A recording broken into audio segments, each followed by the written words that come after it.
Hello दोस्तों, स्वागत है आपका हमारे चैनल में।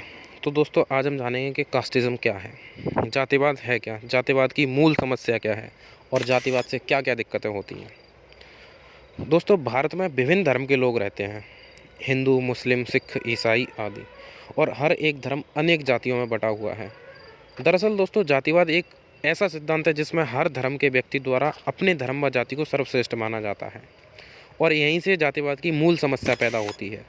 अपनी जाति को दूसरी जातियों से सर्वश्रेष्ठ मानने के चक्कर में व्यक्ति दूसरी जातियों को अपनी जाति से हीन भावना से देखता है। वर्तमान समय में जातियों के कारण भारत में कई विवाद हुए हैं। और दोस्तों, जातिवाद को बढ़ावा देने वाले कारक भी कुछ इस प्रकार हैं। जैसे जातिवाद एक संकीर्ण भावना है और अपनी संकीर्णता की वजह से यह वर्तमान में नकारात्मक अवधारणा का रूप ले चुकी है।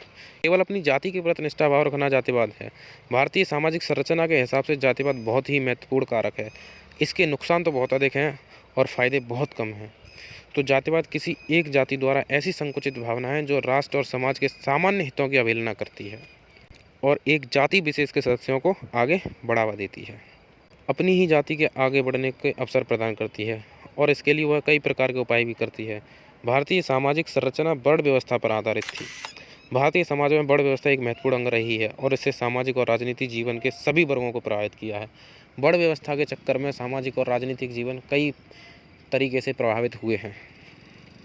वर्तमान युग में व्यक्ति की जाति जन्म से निर्धारित हो जाती है, कर्म से नहीं। इस प्रकार प्राचीन वर्ण व्यवस्था की विकृति के परिणाम स्वरूप जाति व्यवस्था उत्पन्न हुई और जन्म से ही उसकी जाति यानी किसी व्यक्ति की जाति निर्धारित कर दी जाती थी और वह अपनी जाति को नहीं बदल सकता था और उसी जाति का होकर रह जाता था।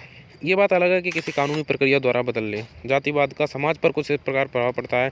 दोस्तों, जाति व्यवस्था या जातिवाद एक जात के लोगों की उस भावना को कहते हैं जो अपनी जाति के विशेष हितों की रक्षा के लिए आगे आते हैं।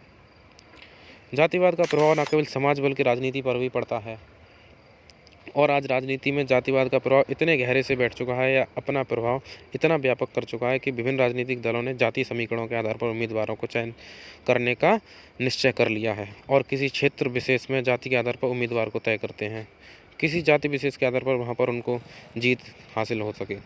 जातिवाद या एक सामाजिक बुराई है, इसने भारतीय समाज को बहुत अधिक विषाक्त कर दिया है। इसे हो पाना कठिन हो गया है। भारतीय समाज की अवनति और पतन के लिए कई कारक उत्तरदायी हैं, लेकिन इन सब में जातिवाद बहुत ही महत्वपूर्ण कारण रहा है। जातिवाद ने न केवल सामाजिक एकता को समाप्त किया है बल्कि जाति और वर्गीय संघर्ष को बढ़ावा देकर राष्ट्रीय एकता में बाधक होता है। इससे राजनीतिक भ्रष्टाचार और नैतिक पतन की भी संभावना होती है और जातिवाद समाज की गतिशीलता और विकास में भी बाधक है। जातिवाद ऐसा नहीं कि जातिवाद को दूर नहीं किया जा सकता, इसको भी दूर किया जा सकता है, लेकिन इसे एकदम जड़ से ख़त्म नहीं किया जा सकता। अनेक प्रकार की समस्याएं जो हैं जातिवाद के कारण भी उत्पन्न होती हैं और लोकतंत्र में जातिवाद कहीं ना कहीं किसी एक जाति विशेष के सीमित हितों के लिए माना जाता है।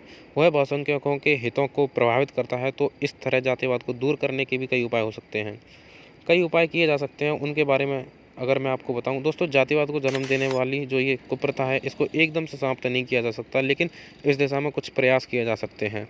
जैसे अंतर्जातीय विवाह को प्रोत्साहन दिया जाए, इससे जाति बंधन ढीले पड़ेंगे। इसके अलावा जाति सूचक उपनाम या टाइटल लगाए जाते हैं, उन पर प्रतिबंध लगाना चाहिए।